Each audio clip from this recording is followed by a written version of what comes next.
Welcome class 10 to your online class. আগের দিন আমরা কোষ কি করে বিভাজিত হয় সেই কতগুলো পদ্ধতি জেনেছি। টোটাল আমরা 3টে পদ্ধতি আগের দিন জেনেছি, তাই তো? মাইটোসিস, মাইটোসিস আর মিওসিস। কোথায় কোথায় স্থানগুলো সেটাও পড়েছি। তো এটা তো আমরা পদ্ধতি জেনেছি। আজ আমাদের আলোচ্য বিষয় যেটা সেটা হলো কোষ চক্র বা সেল সাইকেল। আচ্ছা, কোষ চক্র বলতে কি বোঝায় না, একটা কোষ, জনিত্রী কোষ, আগের দিন টার্মগুলো আমি শিখিয়েছিলাম। জনিত্রী কোষ বিভাজিত হয়ে যে একটা নতুন অপত্য কোষ অর্থাৎ একটা মাদার সেল থেকে একটা নিউ অফস্প্রিং সেল যে তৈরি হচ্ছে, তার জন্য তাকে যে যে দশাগুলোর মধ্যে দিয়ে গিয়ে আবর্তিত হয়ে আসতে হয়, সেই গোটা পদ্ধতিটাকে এক কথায় বলা হয় কোষ চক্র। মানে মনে করো, যদি আমরা কোষ চক্র বা লাইফ, যেটাকে আমি বলছি সেল সাইকেল, সেটাকে যদি আমরা আমাদের লাইফের সাথে তুলনা করি, cell cycle is equal to যদি আমরা লাইফ সাইকেল এরকম করে তুলনা করতে যাই, তাহলে ব্যাপারটা কিরকম হবে না, মনে করো আমরা যখন কি হয়, আমাদের লাইফের কতগুলো স্টেজ থাকে। প্রথম আমরা জন্মগ্রহণ করলাম, তখন আমরা শিশু রয়েছি, একদম শৈশব। তারপরে আমরা ধীরে ধীরে একটু বড় হলাম, আমরা শৈশব পেরিয়ে তারপর বয়স সন্ধির সময়টায় যাই। তারপরে আমাদের আসে, আমরা পরিণত হই, অ্যাডাল্ট হই, তাই তো, পরিণতি দশা। এবং সর্বশেষ আসে আমাদের যখন আমরা বয়স হয়ে যাচ্ছে, ওল্ড এজ বা বার্ধক্য দশা। তাহলে আমাদের জীবনে যেরকম 4টে দশা হয়, কি কি বললাম? শৈশব, বয়স সন্ধি, পরিণত, আর একটা বললাম বার্ধক্য। 4টে।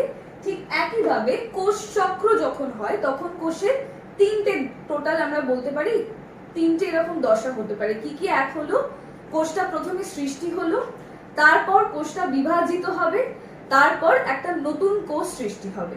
তো এই গোটা যে 3টে দশা কভার করতে একটা সাইকেলের আকারে বা একটা চক্রের আকারে আবর্তিত হয়, তাকেই বলা হয় কোষ চক্র। তো দেখো বোর্ডের দিকে তোমরা, আমি কোষ চক্রটাকে টোটাল 2টো ভাগ দেখিয়েছি। এটা তো আমি বোঝাবার স্বার্থে বললাম যে এরকম 3টে দশা হয়, কিন্তু যদি আমরা বায়োলজিক্যালি আসতে যাই বা সায়েন্টিফিক্যালি আসতে যাই, তাহলে আমরা দেখব যে আসলে কোষ চক্রটাকে 2টো ভাগে আমরা ভাগ করতে পারি। একটাকে বলে ইন্টারফেস, যেটা প্রথম একটাকে লিখেছি আমি, দ্বিতীয়টাকে বলা হয় মাইটোটিক ফেজ। ঠিক আছে? আচ্ছা, তো কোষ চক্রকে এবার আমি আরেকটু অন্যরকম করে একটা তোমাদের কল্পনা করাই। আজ প্রত্যেকেই তোমরা ক্লাস 10-এ পড়ো। নেক্সট ইয়ার তোমরা এই সময়, আশা করি যদি সব পরিস্থিতি নর্মাল থাকে, ডেফিনেটলি তোমরা প্রত্যেকেই মাধ্যমিকে বসছো ডেফিনেটলি। তো তোমরা আমাকে বলো, তোমরা আজ মাধ্যমিক বলে না, আজ অব্দি যে এত পড়াশোনা করে এসেছো, তোমরা প্রত্যেক বছর যে ধরো নতুন ক্লাসে উঠলে, তো নতুন ক্লাসে উঠে পড়াশোনাটা কেন করো? এক্সামে ভালো রেজাল্ট করবার জন্য। এক্সামে ভালো রেজাল্ট করবার জন্য আমরা পড়াশোনা সারা বছর ধরে করি, রাইট? তাহলে আমাদের প্রিপারেশন অর্থাৎ তৈরি করার যে পদ্ধতি, যে সময়টা যে আমরা পড়াশোনাটা করছি, কোনো একটা ক্লাসের জন্য রেডি হচ্ছি, সেই সময়টা গোটা বছর ধরে আমরা রেডি হই, রাইট? কিন্তু এক্সাম কখন দিই? মাত্র 3 দিন, 4 দিন বা 1 সপ্তাহ, এই টাইমটায়। তাহলে দেখো, প্রস্তুতি পর্বটা চলছে সারাটা বছর ধরে, রাইট? এক্সাম দিচ্ছে একটা নির্দিষ্ট খুব অল্প সময় ধরে। তো ইন্টারফেসটাকে আমরা এখানে, তোমরা প্রত্যেকে ইন্টারফেস বলে নিচে তোমাদের সুবিধার্থে লিখে রাখবে, ইন্টারফেসের তলায় এটাকে বলা হয় প্রস্তুতির পর্ব। হ্যাঁ, এইটাকে ইন্টারফেস বলে ব্র্যাকেটে নিজেদের সুবিধার্থে লিখে রাখবে প্রস্তুতি পর্ব, বা ইংলিশে লিখতে চাইলে লিখতে পারো preparatory phase. Preparatory phase, preparation নেওয়া হয় বলে বলা হয়। ফেজ কেন? ফেজ কথার অর্থ হলো দশা। তাহলে ইন্টারফেসটা হলো ওই গোটা বছরের যে টাইমটা ধরে তুমি তোমার পড়াশোনার জন্য প্রিপারেশনটা নিবে। মাইটোটিক ফেজ কি? মাইটোটিক ফেজ হলো, ব্র্যাকেট এখানে লিখবে পরীক্ষা পর্ব, ইংলিশে লিখতে পারো এক্সাম ফেজ। অর্থাৎ নির্দিষ্ট যে সময়টা ধরে, খুব কম ধরো কারো 4 দিন, 5 দিন, 1 সপ্তাহ ধরে শুধু এক্সামটা দিয়ে তুমি যে তুমি কতটা প্রিপেয়ার হয়েছো, সেটাকে বলা হয় মাইটোটিক ফেজ। বোঝা গেল? তাহলে দুটো খুব সহজ ভাষায় বোঝালাম। সারা বছর ধরে প্রস্তুতি নেওয়ার সময়টাকে বলা হয় ইন্টারফেস, আর মাইটোটিক ফেজ বলতে পরীক্ষার পর্বটাকে বলা হয় মাইটোটিক ফেজ। এবার আসা যাক এই ইন্টারফেস আর মাইটোটিক ফেজের এই নিচের ভাগগুলোর দিকে, একে একে আসি। এবার এক এক করে এই G1, S আর G2 এই ফেজগুলোর দিকে তাকাও। আগে আমি বলি এটার ফুল ফর্মটা কি।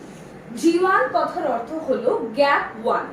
যখন আমরা মনে করো প্রিপারেশন নিই, পরীক্ষার জন্য তো প্রিপারেশন নিই, তো আমরা বিভিন্ন সাবজেক্টকে একে একে প্রিপেয়ার করি। কারো কারো হয়তো হ্যান্ডরাইটিংটা একটু পুয়ার, সে হ্যান্ডরাইটিংটা ফোকাস করে। কারো কারো হয়তো কোনো একটা সাবজেক্টে একটু সে পুয়ার, তাকে সেই সাবজেক্টটা দিনে একবারের বদলে মানে সপ্তাহে বলবো যে 2 দিনের বদলে হয়তো 3 দিন বা 4 দিন পড়তে হয়, এরকম হতে পারে। তাহলে প্রত্যেকটা মানুষের তো ল্যাকিং থাকে কোনো না কোনো একটা বিষয়। কারো কোনো জিনিস বুঝতে অসুবিধা হয়, কারো বলতে পড়া অসুবিধা হয়। প্রত্যেকটা মানুষের ল্যাকিং গুলো কিন্তু তারা এই প্রিপারেটরি যে ফেজ বা প্রস্তুতি পর্ব, এই পুরো পর্ব জুড়ে এই সময়টাতে নিজেকে রেডি করে নেয়, তাই তো? তো সেইভাবেই এই G1 কথার অর্থ হলো গ্যাপ 1। গ্যাপ 1 এই দশাটায় মনে কি হয় না, একটা কোষ নিজের আরএনএ আর প্রোটিন এই দুটো জিনিসকে তৈরি করে ফেলে। আরএনএ আর প্রোটিন এই দুটোকে, বোঝা গেল? আচ্ছা, এস দশাটার নাম হলো S for synthesis. G for যেরকম বললাম গ্যাপ 1, এস ফর সেরকম সিনথেসিস। তাহলে সিনথেসিস দশাতে কি করবে না, সিনথেসিস দশাতে ডিএনএ তৈরি করে। জীবাণু যেরকম বললাম আরএনএ আর প্রোটিন তৈরি করে, সেরকম এস দশাতে বা সিনথেসিস দশাতে ডিএনএ তৈরি করে। নেক্সট আসা যাক G2। G2 তে এবারে কি করে না, কোষের বাকি সমস্ত কোষ অঙ্গাণুগুলো বা সাইটোপ্লাজমটা যথোপযুক্ত পরিমাণে রয়েছে কিনা সেই ব্যাপারটা দেখে নেয়। কেন করে? তার কারণ একটা কোষ তো বিভাজিত হয়ে দুটো, যদি মাইটোসিস হয় আর মিওসিস হলে 4টে কোষ তৈরি করবে। তাহলে বিভাজিত হওয়ার জন্য ওর নিজের মধ্যে থাকা কোষীয় অঙ্গাণু বলো, নিউক্লিয়াস বলো, এগুলোকে কি হতে হবে, নিজের সংখ্যার দ্বিগুণ হতে হবে, ডাবল হতে হবে। সেই জন্য এই আলাদা আলাদা দশাতে, বা এগুলো বলা উচিত উপদশা, দশা হলো ইন্টারফেজ আর মাইটোটিক ফেজ, ওগুলো দশা, এগুলো উপদশা। এই আলাদা আলাদা কি হয় মানে উপদশাতে এক এক করে এদের কোষ অঙ্গাণু বলো, ডিএনএ বলো, আরএনএ বলো, প্রোটিন বলো, সাইটোপ্লাজম বলো, এদের আকার, আয়তন, সংখ্যা সবটাই দ্বিগুণ হতে শুরু করে। তাহলে আমরা ইন্টারফেসটা আশা করি বুঝতে পারলাম।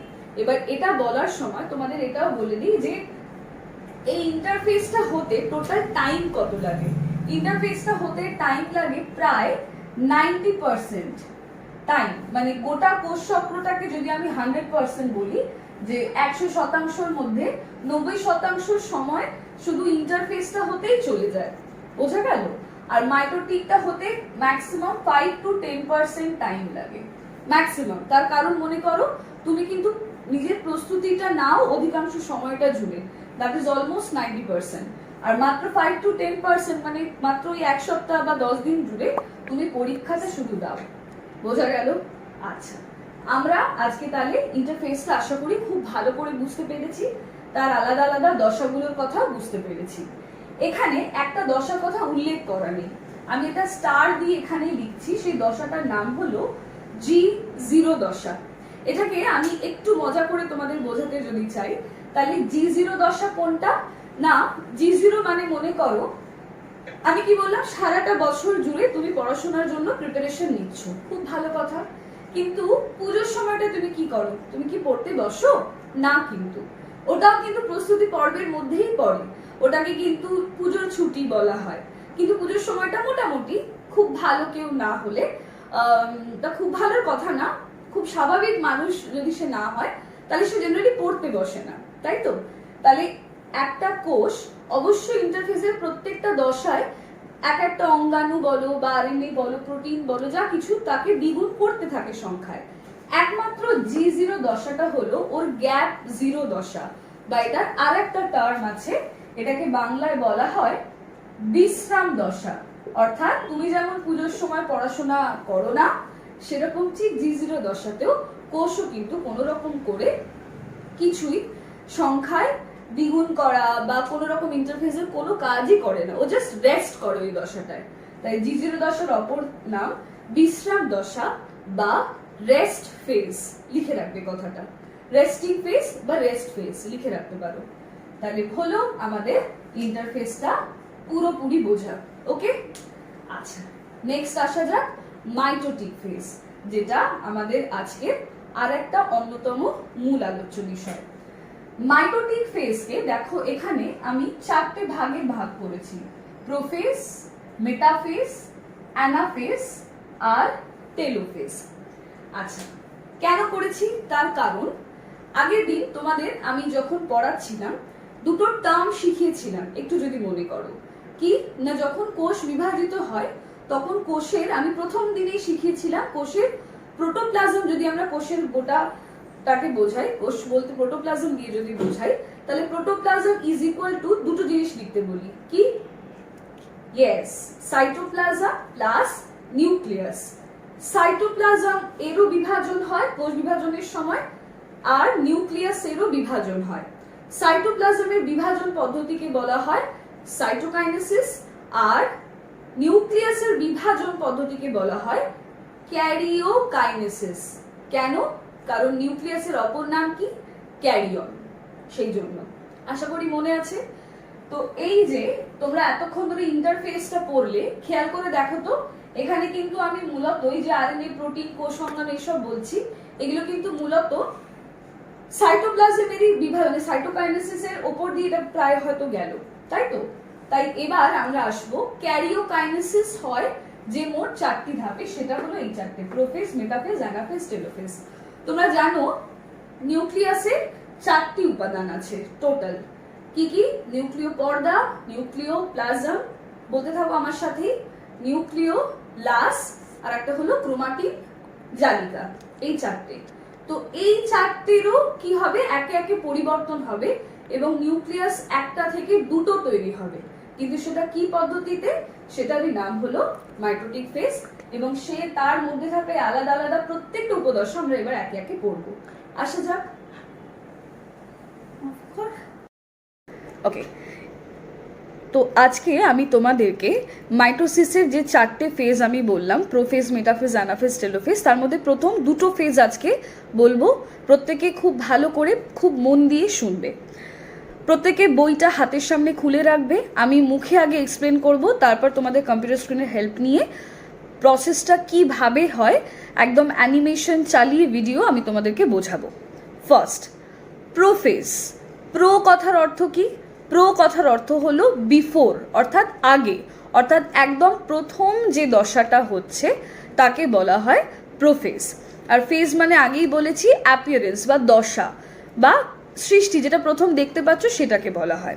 আচ্ছা, প্রত্যেকে বই হাতের সামনে খুলে রাখবে, বই পড়ার সঙ্গে সঙ্গে মার্ক করতে থাকবে। দেখো ছবিটার দিকে তাকাও, চিত্র বলে দেখো তোমাদের বইতে একটা উদ্ভিদ কোষ, একটা প্রাণী কোষ, দুটো ছবি দেওয়া আছে, ছবির দিকে তাকাবে আর লেখাটা পড়বে। প্রথম কি হয় শোনো, বলছে একটা নিউক্লিয়াসে যে ক্রোমাটিন সূত্রগুলি জল বিয়োজন ঘটিয়ে ধীরে ধীরে স্পষ্ট হতে থাকে। তার মানে কি? জল বিয়োজন মানে কি? জল বিয়োজন মানে হলো নিউক্লিয়াসের ভিতরে, জল বলতে নিউক্লিয় প্লাজম, যেটা ধাত্র, যেটা সেটা আস্তে আস্তে কি হয় জানো, ওই নিউক্লিয় পর্দাটা ভেদ করে নিউক্লিয়াসের বাইরে অর্থাৎ সাইটোপ্লাজমের মধ্যে বেরিয়ে আসতে শুরু করে। তাহলে যদি বেরিয়ে আসতে শুরু করে তাহলে ক্রোমাটিন যে তন্তুগুলো রয়েছে সেগুলো তো সুস্পষ্টভাবে ফুটে উঠবে। ঠিক সেই ঘটনাটাই ঘটে। প্রথম নিউক্লিয় প্লাজমটা বাইরে বেরিয়ে আসতে থাকে সাইটোপ্লাজমের মধ্যে, আর ক্রোমাটিন জালিকাগুলো সুস্পষ্টভাবে ফুটে ওঠে। নাম্বার 2 পয়েন্ট, ক্রোমাটিন সূত্রগুলি কুণ্ডলীকৃত হয়ে ক্রমশ ছোট ও মোটা হয় এবং নির্দিষ্ট সংখ্যক ক্রোমোজোম সৃষ্টি করে। তাহলে যদি ক্রোমাটিনগুলো সুস্পষ্টভাবে ফুটে উঠছে, ওগুলো তো আমি মনে করো তোমাদেরকে একটু ফানিলি একটা কথা বলতাম, সেটা হচ্ছে চাউমিনের দলার সঙ্গে ইমাজিন করতে বলতাম। তো অত যে ক্রোমাটিন জালিকা ছড়িয়ে ছিল সেভাবে তো আর থাকবে না। যদি তুমি একটা সুতোকে হাতের মধ্যে গুটিয়ে নাও তাহলে সেটাকে যেরকম দেখতে হয়, এরকম একটা বো মতো স্ট্রাকচার, যেন একটা সেই বো আমি তোমাদেরকে এঁকে দেখিয়েছি বহুবার, আজও দেখাবো আর একবার। তো ঠিক সেইভাবে ওই রকম দেখতে হয় এই ক্রোমোজোমগুলোকে। নির্দিষ্ট সংখ্যা মানে এটা কি তোমরা জানো, প্রত্যেকটা কোষে কতগুলো করে ক্রোমোজোম থাকে, আগের দিন বুঝিয়েছিলাম ডিপ্লয়েড হ্যাপ্লয়েড ব্যাপারটা। নেক্সট নাম্বার 3, প্রতিটি ক্রোমোজোম সেন্ট্রোমিয়ার অঞ্চল ছাড়া লম্বিভাবে বিভাজিত হয়ে দুটো করে ক্রোমাটিড গঠন করে। অর্থাৎ যদি তোমার কাছে এইভাবে বলে যে তোমার কাছে মনে করো দুটো এরকম অবস্থায় একটা বো হিসেবে একটা জোম ছিল, তাহলে এইভাবে লম্বালম্বিভাবে বিভাজিত হবে, হয়ে দুটো আলাদা ক্রোমাটিড গঠিত হবে, রাইট? নেক্সট, ক্রোমাটিড দ্বয় পরস্পর কোথায় যুক্ত ছিল? ক্রোমাটিড দ্বয় দুটো সেন্ট্রোমিয়ার অঞ্চলে, দুটো ক্রোমাটিড সেন্ট্রোমিয়ার অঞ্চলে যুক্ত থাকে, পড়েছো আগেও। নাম্বার 4, প্রতিটি ক্রোমোজোমের ক্রোমাটিড দ্বয় পরস্পর নিবিড়ভাবে পেঁচিয়ে থাকে এবং সেই পেঁচানো অবস্থাকে বলা হয় প্লেকটোনোমিক কুণ্ডলী। আন্ডারলাইন করবে, 1 মার্কসের শর্ট কোয়েশ্চেন আসে, প্লেকটোনোমিক কুণ্ডলী বলতে কি বোঝো? পেঁচানোর পদ্ধতিটাকে কি বলে? আমি যে বললাম যে ক্রোমাটিন জালিকাটাকে তুমি তুলনা করো যেন এটা একটা চাউমিনের ডলার, একটা লম্বা চাউমিন বা একটা লম্বা উলের কিছু একটা সুতো টাইপের, তুমি সেটাকে হাতের মধ্যে ঘুরিয়ে রাখবে, তো হাতের মধ্যে ঘুরিয়ে তুমি পেঁচিয়ে যে অবস্থাটা পেলে, পদ্ধতিটাকে কি বলে? স্পাইরাইলাইজেশন। আন্ডারলাইন করো, স্পাইরাইলাইজেশন। নেক্সট, প্রোফেজ দশা চলাকালীন নিউক্লিওলাসটি আকারে ক্রমশ ছোট হতে থাকে এবং শেষের দিকে পুরোপুরি অবলুপ্ত হয়ে যায়। তার কারণ, যখন ক্রোমাটিন জালিকাগুলো এভাবে ধীরে ধীরে সুস্পষ্ট হয়ে উঠছে, নিউক্লিওলাসে তখন কোনো কাজই নেই, তাই ওটা পুরোপুরি অবলুপ্তি অর্থাৎ ভ্যানিশ হয়ে যেতে শুরু করে, পুরোপুরি ভ্যানিশ হয়নি, শেষের দিকে গিয়ে হবে। আর কি বলছে? নিউক্লিয় পর্দাটা থেকে তো বুঝতেই পারছো নিউক্লিওপ্লাজমটা বাইরে বেরিয়ে যাচ্ছে, তাহলে এখন নিউক্লিয় পর্দাটারও প্রয়োজন নেই, তাই নিউক্লিয় পর্দাটাও কি হয়? পুরোপুরি অবলুপ্ত হয়ে যায়। বোঝা গেল? তাহলে নিউক্লিয় পর্দা অবলুপ্ত হচ্ছে, নিউক্লিয়াসের ভিতর থেকে নিউক্লিওপ্লাজমটা বাইরে সাইটোপ্লাজমের মধ্যে বেরিয়ে আসছে, ক্রোমাটিন জালিকাগুলি সুস্পষ্ট হয়ে ক্রোমোজোমের আকার ধারণ করছে, আর নিউক্লিওলাস অবলুপ্ত হতে শুরু করেছে। চারটে যে টোটাল গঠন উপাদান নিউক্লিয়াসের, চারটেরই কি কি হচ্ছে তোমরা বুঝতে পারলে। এইটা হলো প্রোফেজ। বোঝা গেল? প্রোফেজ পড়ার সময় তোমাদের আর একটা নতুন টার্ম জানতে হবে, একটা না দুটো। একটাকে বলছে দেখো অ্যাস্ট্রাল রশ্মি, আর একটাকে বলছে বেম তন্তু। সেটা কি? সেটা তোমাদের আমি মেটাফেজের ছবিটা দেখালে তারপর বুঝতে পারবে, তার আগে প্রোফেজটা এসো বুঝে নি আগে কম্পিউটার স্ক্রিন দেখে। দেখো, একটা কোষের মধ্যে ক্রোমোজোমের যে তন্তুগুলো নিউক্লিয়াসের মধ্যে, সেগুলো একটা করে ধীরে ধীরে প্রথমে জট বাঁধতে শুরু করবে। প্রোফেজ ফার্স্ট, ক্রোমাটিন জালিকাগুলো দেখাচ্ছে, আস্তে আস্তে প্রত্যেকটা ক্রোমোজোম সুস্পষ্ট হয়ে ফুটে উঠলো। এগুলোকে বলছে প্রত্যেকটা সিস্টার ক্রোমাটিড আর সেন্ট্রোমিয়ার। নিউক্লিয়াসটাও দেখিয়ে দিল, নিউক্লিওলাস। নিউক্লিওলাসটা অবলুপ্ত হতে শুরু করলো। দেখো এবার ক্রোমোজোমগুলো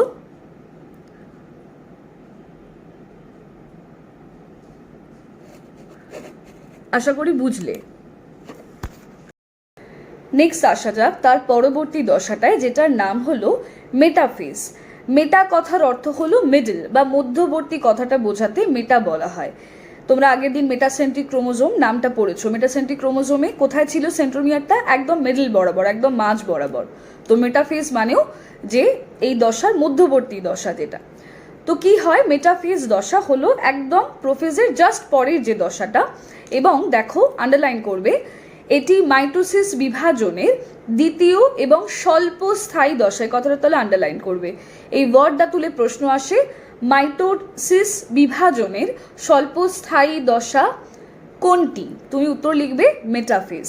এবার শোনো, একটা টার্ম তোমাদের তখন আমি বললাম অ্যাস্ট্রাল রশ্মি, আর একটা বললাম বেম তন্তু। তোমরা কোষ বিভাজনের সময় আগেও হয়তো পড়েছো সেন্ট্রোজোম বলে একটা কোষ অঙ্গাণু, যেটা ভীষণ গুরুত্বপূর্ণ ভূমিকা পালন করে। তো একটা সেন্ট্রোজোমের মধ্যে কি থাকে? দুটো সেন্ট্রিওল। যদি ক্লাস 9-এর ছবিটা কারো কাছে থেকে থাকে তাহলে তোমরা মনে করে দেখতে পাবে যে একটা সেন্ট্রোজোম, তার ভিতরে দুটো সেন্ট্রিওল দ্বারা গঠিত হয়। তো যখন কোষ বিভাজন হয় তখন ওই সেন্ট্রোজোমের যে দুটো সেন্ট্রিওল না, দুটো ভাগে বিভক্ত হয়ে যায়, হয়ে কোষের, মনে করো এটা যদি একটা কোষ হয়, একটা ওপরের মেরুতে অবস্থান করে আর একটা ঠিক বিপরীতে উল্টো দিকের মেরুতে অবস্থান করে। একটা সেন্ট্রিওল এই মেরুতে হলে একটা সেন্ট্রিওল এই মেরুতে, দুটো দুদিকে অবস্থান করে। আমি ছবি দেখাবো। তো এইভাবে যখন অবস্থান করে মাঝ বরাবর কি হয় জানো? নিউক্লিয় পর্দা অবলুপ্ত হয়ে গেছে। ক্রোমোজোমের ওই যে বললাম ক্রোমোজোম যে অবস্থাটা, ওই ক্রোমোজোমগুলো না পর পর পর পর এক্স্যাক্টলি কোষের মাঝ বরাবর, বলতে পারো 90 ডিগ্রি বা বিষুবরেখা অঞ্চল, যেটা তোমরা ভূগোলের ম্যাপ আঁকো প্রত্যেকেই, 90 ডিগ্রি বা বিষুবরেখা অঞ্চল যেটা, সেই জায়গাটায় ক্রোমোজোমগুলো না পর পর পর পর যেন সেই সারি দিয়ে সারবদ্ধভাবে দাঁড়ানোর মতো পরপর সজ্জিত হয়ে দাঁড়িয়ে যায়। বোঝা গেল? তো এই যে পরপর সজ্জিত হয়ে দাঁড়িয়ে যায়, তখন কি হয়, ওই সেন্ট্রিওল মাঝখানে সজ্জিত হয়ে দাঁড়ানো যে ক্রোমোজোম, সেই ক্রোমোজোমের এক্স্যাক্টলি সেন্ট্রোমিয়ারে একটা প্রধান প্রোটিন অংশ, আগের দিন নাম বলেছিলাম কাইনেটোকোর, মনে আছে আশা করি। সেন্ট্রিওল, কাইনেটোকোর, পরে সেন্ট্রিওল, এই তিনটের মধ্যে একটা রশ্মি সৃষ্টি হয়, যেটাকে বলে অ্যাস্ট্রাল রশ্মি। হ্যাঁ, তো রশ্মি মানে কি বলতো, যেন এই দুটো সেন্ট্রিওল, এই কাইনেটোকর মানে ক্রোমোজোমের মধ্যে অবস্থান করা কাইনেটোকোর, এই তিনটের মধ্যে একটা অদ্ভুত টানের সৃষ্টি করে, যাতে তিনটের মধ্যে একটা পারস্পরিক টান বজায় থাকে, নয়তো কি হবে, ক্রোমোজোমগুলো যেদিকে যে কোনো প্রান্তে চলে যেতে পারে ছিটকে, যাতে ওই মাঝখানেই বিষুবরেখা বরাবর বজায় থাকে। সেই জন্য এই অ্যাস্ট্রাল রশ্মিটা প্রথমে তৈরি হতে শুরু করে। তো এই রশ্মিগুলো পরস্পরের সঙ্গে না যুক্ত হয়ে যায়, যুক্ত হয়ে একটা স্পিন্ডেল ফাইবার বা বেমতন্তু নামক একটা গঠন সৃষ্টি করে। কিভাবে করে সেটা আমি তোমাদেরকে দেখাবো, তবে তার আগে আসা যাক মেটাফেজ দশাটাতে। প্রত্যেকে বই দেখো। দেখো বৈশিষ্ট্যের মধ্যে ফার্স্ট পয়েন্ট কি বলছে, এই দশার শুরুতে নিউক্লিওলাস ও নিউক্লিয় পর্দা সম্পূর্ণভাবে বিলুপ্ত হয়। এর আগে তোমরা কি পড়লে, সম্পূর্ণভাবে বিলুপ্ত কিন্তু হয়নি, আংশিক হয়েছিল, আংশিক বাকি ছিল। এইবারে সম্পূর্ণটাই বিলুপ্ত হয়ে যায়। বোঝা গেল? নেক্সট নাম্বার 2, বেম বা স্পিন্ডেল গঠিত, যেটা এই মাত্র বোঝালাম যে ওই সেন্ট্রিওল, কাইনেটোকোর আর একটা সেন্ট্রিওল, এই তিনটের মধ্যে অ্যাস্ট্রাল রশ্মি গঠনের মাধ্যমে বেম তন্তু গঠিত হয়। হলো? নেক্সট কি বলছে, যে বেম তন্তুগুলো আসলে এই কাইনেটোকোরের সঙ্গে যুক্ত থাকে, মানে সেন্ট্রিওল, কাইনেটোকোর, সেন্ট্রিওল, সেগুলোর একটা নির্দিষ্ট নাম আছে। সেটা কি? সেটার নাম হলো ক্রোমোজোমীয় তন্তু বা ক্রোমোজোমাল তন্তু। ছবির দিকে তাকাও, মেটাফেজের প্রাণী কোষের দেখো মার্ক করে লেখা আছে, এটাকে বলা হয় ক্রোমোজোমাল তন্তু। কোনটা না, যে বেম তন্তুগুলো এই কাইনেটোকোর বা ক্রোমোজোমের সঙ্গে যুক্ত হয়েছে সেগুলোকে। কিন্তু এমনও কিছু অ্যাস্ট্রাল রশ্মি হয় যেগুলো কাইনেটোকোরের সঙ্গে যুক্ত হয় না, সেগুলো শুধুই একটা সেন্ট্রিওলের সঙ্গে আর একটা সেন্ট্রিওলের মধ্যে একটা অবিচ্ছিন্ন ভাবে যুক্ত থাকে, অর্থাৎ মাঝখানে কিন্তু ক্রোমোজোম এলো না। সেই বেম তন্তুগুলোকে তুমি ক্রোমোজোমাল তন্তু বলবে না, সেই তন্তুগুলোকে তুমি কি বলবে? সেগুলোকে তুমি বলবে অবিচ্ছিন্ন তন্তু। বোঝা গেল? তাহলে সেন্ট্রিওল, কাইনেটোকোর, সেন্ট্রিওল, এই অবস্থাটাকে তুমি বলবে ক্রোমোজোমাল তন্তু। কিন্তু যদি দুটো সেন্ট্রিওলের মধ্যে শুধুমাত্র কোনো বেমতন্তু থেকে থাকে, তুমি তাকে বলবে অবিচ্ছিন্ন তন্তু। বোঝা গেল? আচ্ছা, এবং কি বললাম, প্রত্যেকটা ক্রোমোজোম কিন্তু বিষুবরেখা অঞ্চলেতে নিরক্ষীয় তল বরাবরই সজ্জিত রয়েছে। হলো? আর কি বলছে একদম লাস্টে, প্রাণী কোষের ক্ষেত্রে এই যে আমি টার্মটা ইউজ করলাম অ্যাস্ট্রাল রশ্মি, লাস্ট লাইনটায় দেখো, এবং উদ্ভিদ কোষের ক্ষেত্রে সাইটোপ্লাজমে অবস্থিত, তখন এই রশ্মিগুলোর নাম একটু বদলে যায়, তখন এটাকে বলতে হয় মাইক্রোটিউবিউল। বোঝা গেল? তখন এটাকে বলতে হয় মাইক্রোটিউবিউল। ব্যাস, এই হলো আজকের পড়া। এবার আমি একটা ভিডিও দেখাবো মেটাফেজের, দেখিয়ে আজকে তোমাদের ক্লাস এখানেই শেষ করব আমি। এখান থেকে সবাই দেখেছিলে যে ক্রোমোজোমগুলো প্রত্যেকটা আলাদা হচ্ছে।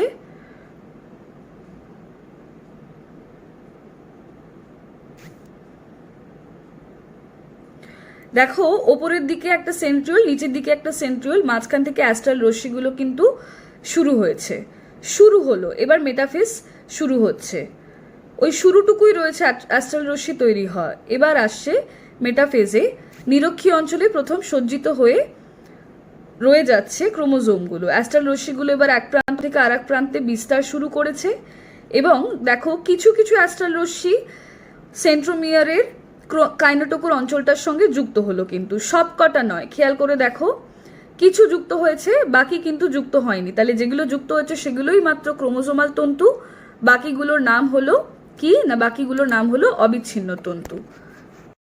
তো বাস আজকে এই অবধিই বললাম, মাত্র 2টো ফেজ আলোচনা করলাম। আমি জানি মাইটোসিসের ফেজগুলো একটু ক্রিটিক্যাল, তাই এগুলো ভিজুয়ালাইজ করে পড়াটা ভীষণ জরুরি। আপাতত আজকে এই অবধি করে শেষ করছি, দেখা হচ্ছে নেক্সট ক্লাসে। বাকি 2টো ফেজ আলোচনা করব এবং মিওসিসটা পরের দিনের ক্লাসে কমপ্লিট করব। ওকে ক্লাস, ততক্ষণ সবাই সুস্থ থাকবে, সাবধানে থাকবে, বাবা মাকে হেল্প করবে, বাবা মাকে একদম ডিস্টার্ব করবে না। ওকে, বাই।